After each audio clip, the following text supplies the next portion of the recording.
So when I moved away from home and started studying music, I had this Behringer amp that I used, and I just read a post from Behringer that they are not interested in paying for reviews anymore, which is fine, and I'll give this to Behringer for free. That amp was horrible. It was like the worst amp that I've ever tried. It helped me play music, so yeah, I'm grateful for that. But of course, after a while, I realized that I needed something better and I wanted to have a tube amp. So a friend and someone who I played with decided to buy a new amp, so he sold his Crate Vintage Club head and 410 cabinet. So I bought that, and that was my first tube amp. And the first thing that I noticed when I got this amp was the definition. I could finally hear all the notes in more complex chords and stuff like that. It sounded at least way better than my Behringer amp, and I remember it as a really good amp. I don't know why I decided to sell it a few years after that, but yeah, you know how it is. You see something new and you think that is better than the thing you already have, so I sold it. And I haven't really thought about that amp since I sold it until last week when I saw one locally for sale, really cheap. It was not the head and cabinet, but it was a combo of the same amp. I contacted the seller and he wanted a pair of humbuckers, so we just like traded. So I didn't use the humbuckers and I got back my old amp.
And I checked on Reverb. You can get these amps really cheap. There are a couple of different versions. You have the head and cabinet. You have combos with different speaker configurations. I have a 310 configuration, which is kind of weird, but it works. And I must say it's a very good amplifier. So if you are after getting your first tube amp or you want something new, definitely try to get one of these if you can get them cheap.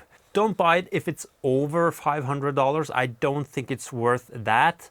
But yeah, if you can get one very cheap, you get a loud and very good tube amplifier. I definitely prefer to use the clean channel for cleans, of course, and also to push that and use overdrive and distortion and fuzz pedals with the clean channel. The drive channel is decent, but I think I remember now from owning it earlier that it had just like a tiny character in like the gain that I didn't like. It might be because of the 10-inch speakers. I find 10-inch speakers to be difficult to mic up. They are a bit more raspy. So it might be that in like the drive channel that is bugging me, but also I don't have the same issue on the clean channel. So I think it's more of a gain drive character on the second channel, the drive channel.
But yeah, overall a very good amp if you can get it cheap.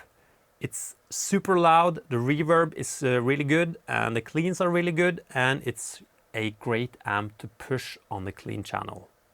Maybe you will like the drive channel as well. Good luck finding one. Goodbye.